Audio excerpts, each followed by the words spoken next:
Hello viewers, welcome to my channel.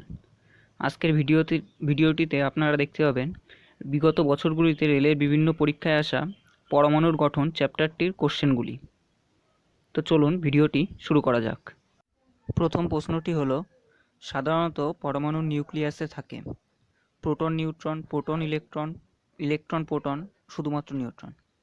এবার আমরা পরমাণুর গঠনটি লক্ষ্য করলে দেখতে পাবো যে ভেতরে নিউক্লিয়াস থাকে ও তার চারি সাইডে কক্ষপথগুলো থাকে।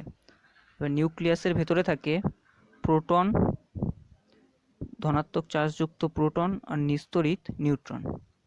সুতরাং এর সঠিক উত্তরটি হয়ে যাবে প্রোটন ও নিউট্রন।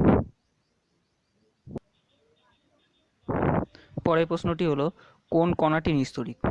তো পরমাণু নিউক্লিয়াসের ভেতরে থাকা নিউট্রন হলো নিস্তড়িত, সুতরাং এটি হলো সঠিক উত্তর।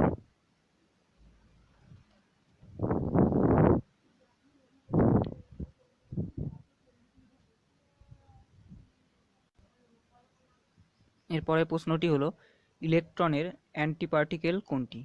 তো ইলেকট্রনের অ্যান্টিপার্টিকেলকে বলা হয় অ্যান্টি ইলেকট্রন।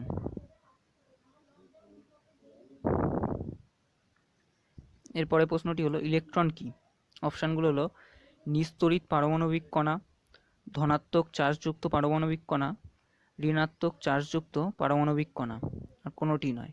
তো ইলেকট্রন হলো পরমাণুর কক্ষপথে থাকা ঋণাত্মক চার্জযুক্ত কণা, সুতরাং সঠিক উত্তরটি হলো 3 নম্বরটি।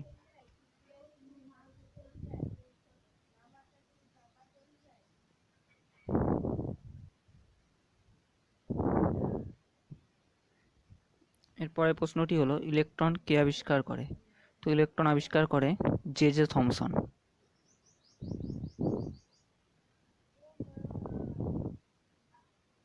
পরের কোশ্চেনটি হলো, কোন কণাটি ধনাত্মক আধানযুক্ত? তো পরমাণুর নিউক্লিয়াসের ভেতরে থাকা প্রোটন হলো ধনাত্মক চার্জযুক্ত, সুতরাং সঠিক উত্তরটি প্রোটন।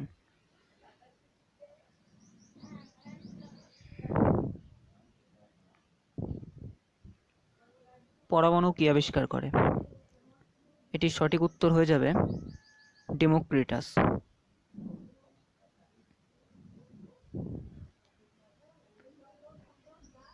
পরের কোশ্চেনটি হলো, একটি ইলেকট্রনের চার্জ কত?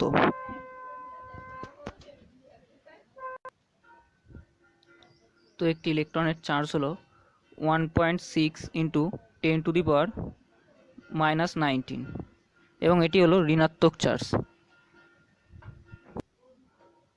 পরের কোশ্চেনটি হলো, নিউট্রনবিহীন পরমাণু কোনটি? তো নিউট্রনবিহীন পরমাণু হলো হাইড্রোজেন। এর নিউক্লিয়াসে শুধুমাত্র একটি প্রোটন থাকে ও বাইরের একটি কক্ষপথে একটি ইলেকট্রন থাকে।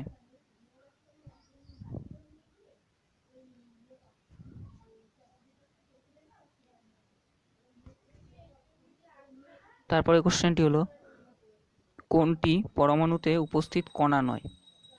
তো পরমাণুতে নিউক্লিয়াসের ভেতরে থাকে নিউট্রন, প্রোটন ও কক্ষপথে থাকে ইলেকট্রন, সুতরাং জেনন পরমাণুতে থাকা উপস্থিত কোনো কণা নয়। জেনন একটি মৌল।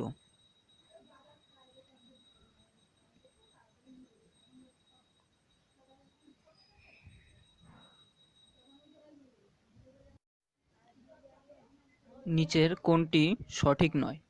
তো অপশানগুলি হলো, দুটি ভিন্ন পদার্থের পরমাণু একই, পরমাণুগুলি আকারে খুবই ক্ষুদ্র, বিভিন্ন অবস্থাতে একই পদার্থের পরমাণুগুলি একই থাকে, উপরের সবগুলি। তো এখানে প্রথম অপশানটি হলো দুটি ভিন্ন পদার্থের পরমাণু একই, এটি কখনোই হতে পারে না। দ্বিতীয় অপশান, পরের অপশানগুলো একটু দেখে নেওয়া যাক। দ্বিতীয় অপশানটি আছে পরমাণুগুলি আকারে খুবই ক্ষুদ্র, এটি সঠিক। বিভিন্ন অবস্থাতে একই পদার্থের পরমাণুগুলি একই থাকে, এটিও সঠিক। সুতরাং এখানে সঠিক অ্যান্সারটি হয়ে যাবে প্রথমটি, দুটি ভিন্ন পদার্থের পরমাণু একই।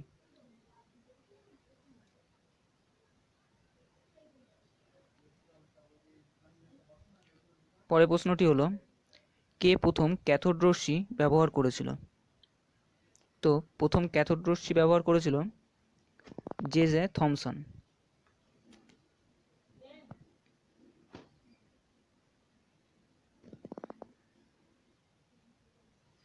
এরপরে প্রশ্নটি হলো, পরমাণুর কোনো কক্ষে সর্বাধিক কতগুলো ইলেকট্রন থাকতে পারে তার সূত্রটি হলো। তো পরমাণুর কোনো কক্ষে সর্বাধিক কতগুলো ইলেকট্রন থাকতে পারে তার সূত্রটি হলো 2n²। সুতরাং সঠিক উত্তরটি এটি।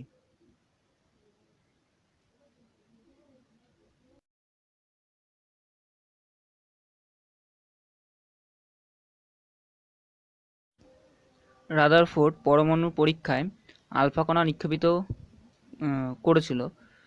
এটি সঠিক উত্তর হয়ে যাবে গোল্ড ফয়েল। রাদারফোর্ড যে পরমাণু পরীক্ষাটি করেছিল যার উপর আলফা কণা নিক্ষেপ করেছিল সেটি হলো গোল্ড ফয়েল।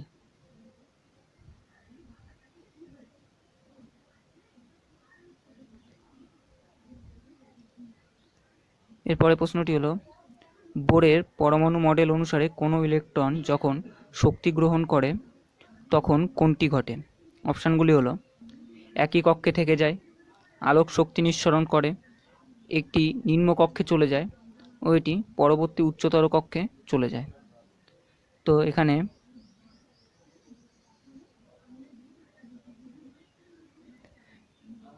কোনো পরমাণুর নিউক্লিয়াস থাকে এবং তার চারি সাইডে কক্ষপথগুলি থাকে। এর প্রতিটি কক্ষপথে ইলেকট্রন থাকে। এখন এই ইলেকট্রনগুলি যদি বাইরে থেকে শক্তি গ্রহণ করে তখন ইলেকট্রনগুলি তার পরবর্তী উচ্চতর শক্তি স্তরে চলে যায়, অর্থাৎ এই কক্ষটিতে চলে আসবে। সুতরাং সঠিক উত্তরটি হয়ে যাবে শেষ অপশনটি, এটি পরবর্তী উচ্চতর কক্ষে চলে যায়।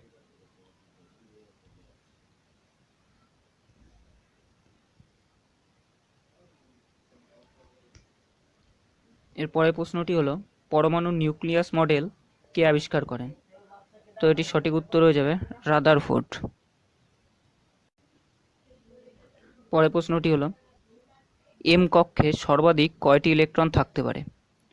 তো আমরা পরমাণুর কক্ষপথগুলিকে কে, এল, এম, এন এভাবে পরপর প্রকাশ করে থাকি। তো আমরা আগে একটা সূত্র পড়েছি যে কোনো কক্ষে সর্বাধিক ইলেকট্রন থাকতে পারে তার সূত্র হলো 2n²।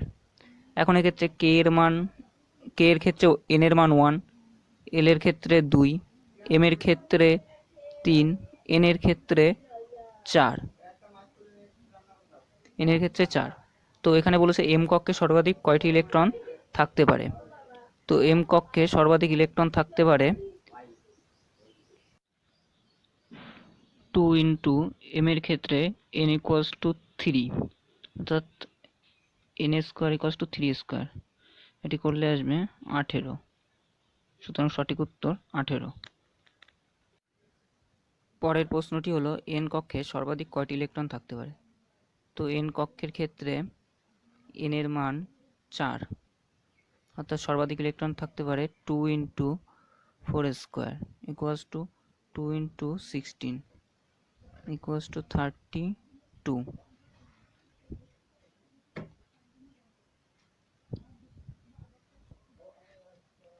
তৃতীয় কক্ষপথকে কোনটি দ্বারা প্রকাশ করা হয়? তো তৃতীয় কক্ষপথ অর্থাৎ হলো, আমরা জানি কে হলো 1, এল দ্বিতীয়, এম হলো তৃতীয়। তো তৃতীয় কক্ষপথকে এম দ্বারা প্রকাশ করা হয়।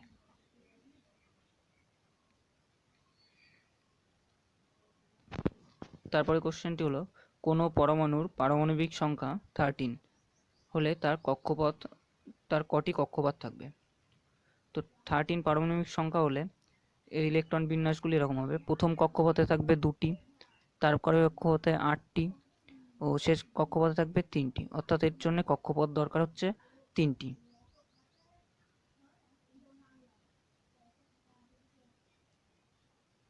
পরের প্রশ্নটি হলো, শেষ কক্ষের ইলেকট্রনগুলিকে কি বলা হয়? তো শেষ কক্ষের ইলেকট্রনগুলিকে যোজক ইলেকট্রন বলা হয়।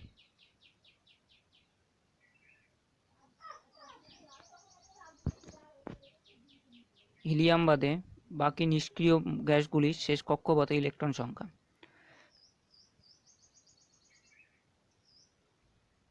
আমরা জানি সমস্ত নিষ্ক্রিয় গ্যাসগুলোরই শেষ কক্ষে 8টি করে ইলেকট্রন থাকে, শুধুমাত্র হিলিয়ামের 2টি থাকে। অর্থাৎ এখানে বলা হয়েছে হিলিয়াম বাদে বাকি নিষ্ক্রিয় গ্যাসগুলির শেষ কক্ষে কটি ইলেকট্রন থাকে, তো উত্তর হয়ে যাবে 8টি।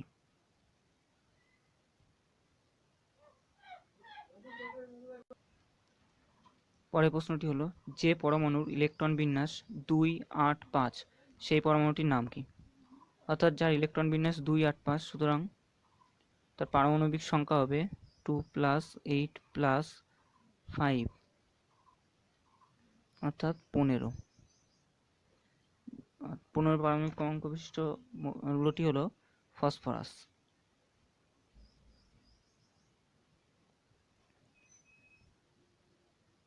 নিচের কোন তিনটি পরমাণুর ক্ষেত্রে তাদের শেষ কক্ষে একটি করে ইলেকট্রন থাকে? তো শেষ কক্ষে একটি করে ইলেকট্রন থাকা মানে অবশ্যই বুঝতে হবে সেগুলি হলো ধাতু। এবার এখানে প্রথম অপশানটিতে ক্লোরিন রয়েছে, যেখানে ক্লোরিন ধাতু নয়। তৃতীয় অপশানটিতে আর্গন নিয়ন রয়েছে, এগুলি ধাতু নয়। চতুর্থ অপশানে রয়েছে নিয়ন, এটিও ধাতু নয়। অর্থাৎ সঠিক উত্তরটি হয়ে যাবে অপশান 2, লিথিয়াম, সোডিয়াম, পটাশিয়াম।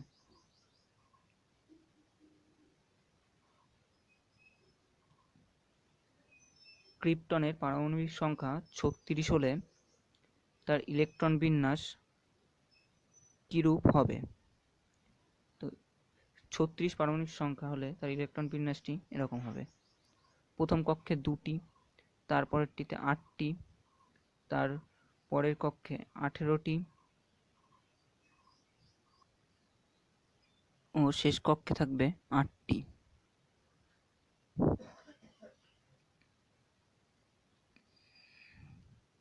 সুতরাং এটি হলো সঠিক উত্তর।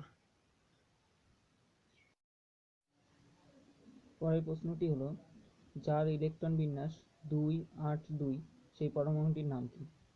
তো যার ইলেকট্রন বিন্যাস 2, 8, 2 অর্থাৎ তার পারমাণবিক ক্রমাঙ্ক 12, সুতরাং পরমাণুটি হলো ম্যাগনেসিয়াম।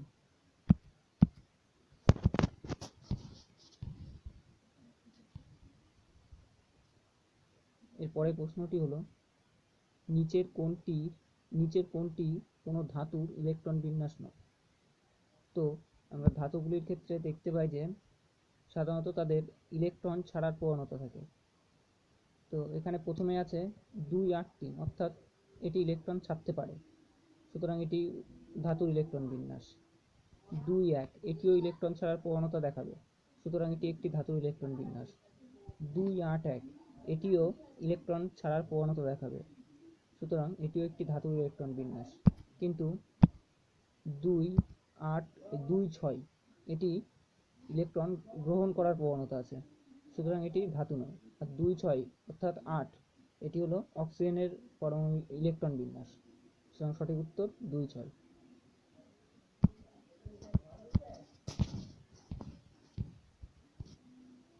পরের প্রশ্নটি হলো, যে পরমাণুগুলির শেষ কক্ষে ইলেকট্রন পূর্ণ থাকে তাদের যোজ্যতা কত? এর সঠিক উত্তরটি হয়ে যাবে 0, অর্থাৎ শেষ কক্ষ যাদের পূর্ণ থাকে সে সমস্ত পরমাণুগুলির যোজ্যতা 0। প্রশ্নটি হলো, কোন পরমাণুর শেষ কক্ষে 2টি ইলেকট্রন আছে?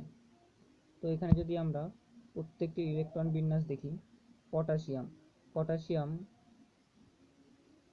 ইলেকট্রন বিন্যাস হলো 19, অর্থাৎ 2, 8,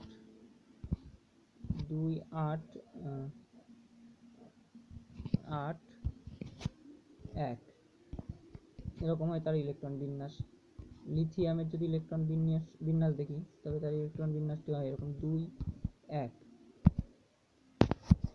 এরপর ক্যালসিয়ামের ইলেকট্রন বিন্যাসটি যদি দেখি, ক্যালসিয়ামের ইলেকট্রন বিন্যাস হলো 2, 8, 8, 2 অর্থাৎ সঠিক উত্তরটি হবে ক্যালসিয়াম।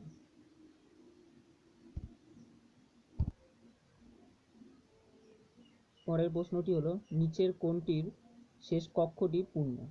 অর্থাৎ শেষ কক্ষ পূর্ণ সাধারণত নিষ্ক্রিয় গ্যাসগুলিরই হয়। তো এখানে নিষ্ক্রিয় গ্যাস হলো জেনন।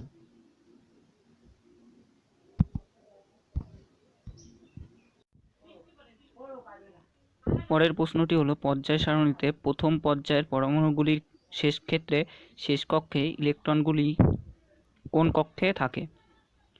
তো আমরা জানি পর্যায় সারণীতে মোট 18টি পর্যায় থাকে, 18টি শ্রেণী থাকে ও 7টি পর্যায় থাকে। এখন প্রথম পর্যায়টি দেখব যে প্রথম শ্রেণীতে থাকে হাইড্রোজেন ও প্রথম শ্রেণীতে থাকে হাইড্রোজেন ও 18 নম্বর শ্রেণীতে থাকে হিলিয়াম। হাইড্রোজেনের শেষ থাকে একটি মাত্র কক্ষপথ, হিলিয়ামেরও থাকে একটি কক্ষপথ। সুতরাং প্রথম কক্ষ একটি মাত্র কক্ষপথ থাকবে এবং সেটি হবে কে কক্ষ।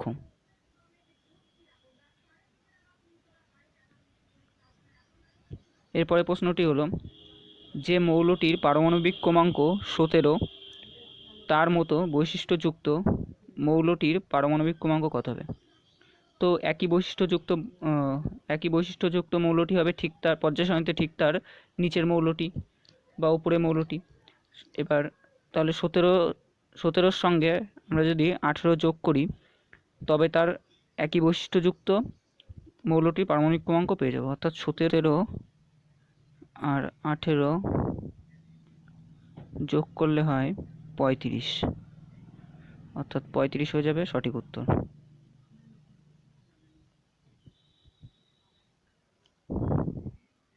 এরপরে প্রশ্নটি হলো, যে পরমাণুগুলির শেষ কক্ষে 1 থেকে 3টি ইলেকট্রন থাকে তারা হলো। তো যে পরমাণুগুলির শেষ কক্ষে 1 থেকে 3টি ইলেকট্রন থাকবে তারা সাধারণত ইলেকট্রন ত্যাগ করার প্রবণতা দেখাবে, অর্থাৎ তারা ধাতু।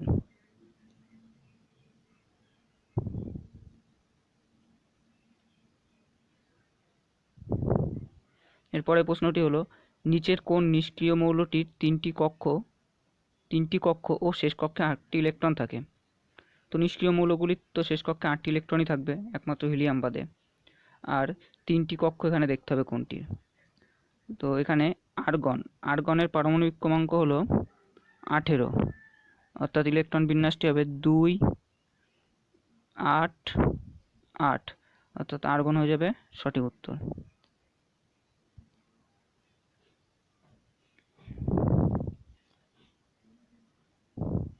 পরের প্রশ্নটি হলো, এ এর ইলেকট্রন বিন্যাস 1s2 2s2 2p6 3s1 ও বি এর ইলেকট্রন বিন্যাস 1s2 2s2 2p6 3s2 3p4 হলে এ ও বি এর সমন্বয়ে গঠিত যৌগের সংকেত কী হবে?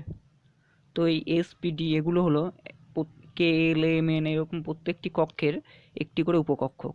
তো এরকম উপকক্ষক থাকে হলো এস পি ডি এফ, এবং এই এক একটি উপকক্ষকে সর্বোচ্চ সংখ্যক কিছু ইলেকট্রন থাকতে পারে, যেমন এসে থাকতে পারে সর্বোচ্চ 2টি, পিতে থাকতে পারে 6টি, ডিতে থাকতে পারে 10টি, এফে থাকতে পারে 14টি। তো এখানে বি এর পরমাণু ইলেকট্রন বিন্যাস লক্ষ্য করলে দেখা যাবে যে বি এর শেষে আছে পি এবং সেই পিতে 4টি ইলেকট্রন আছে, অর্থাৎ বি আরও 2টি ইলেকট্রন গ্রহণ করতে পারবে এবং সেই 2টি ইলেকট্রন নেবে এ এর থেকে, অর্থাৎ যৌগটি হবে Ba2, অর্থাৎ এটাকে ঠিকভাবে লিখলে যৌগটি হবে A2B, অর্থাৎ এটি হলো সঠিক উত্তর।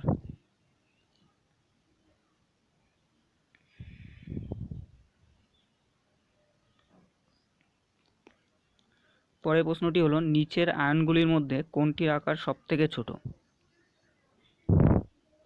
এখন দেখা যাক কোন আয়নগুলোতে কটি করে ইলেকট্রন আছে।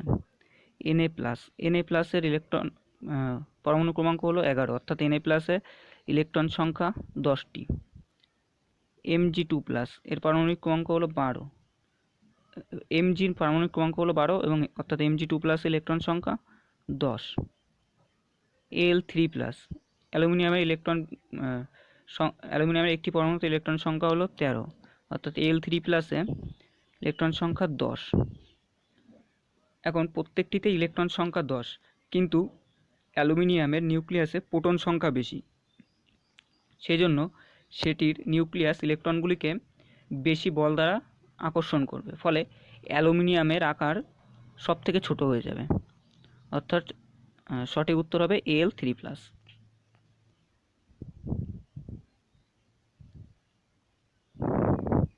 পরের প্রশ্নটি হলো, যে পরমাণুর ইলেকট্রন বিন্যাস 2, 8, 7 তার যোজ্যতা কত? অর্থাৎ শেষ কক্ষে ইলেকট্রন সংখ্যা 7টি আছে, মানে সে আরও একটি ইলেকট্রন গ্রহণ করতে পারবে, অর্থাৎ এর যোজ্যতা হবে 1।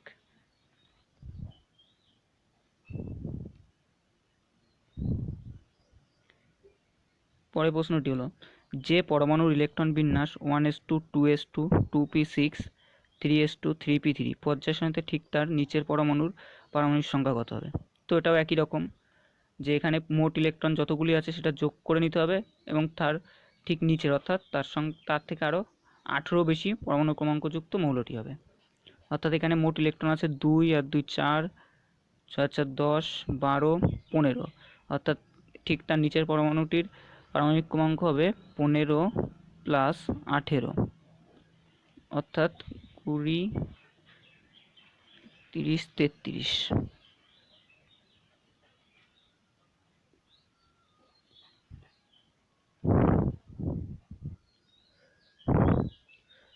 তো এই হলো এই চ্যাপ্টারের প্রশ্নগুলি।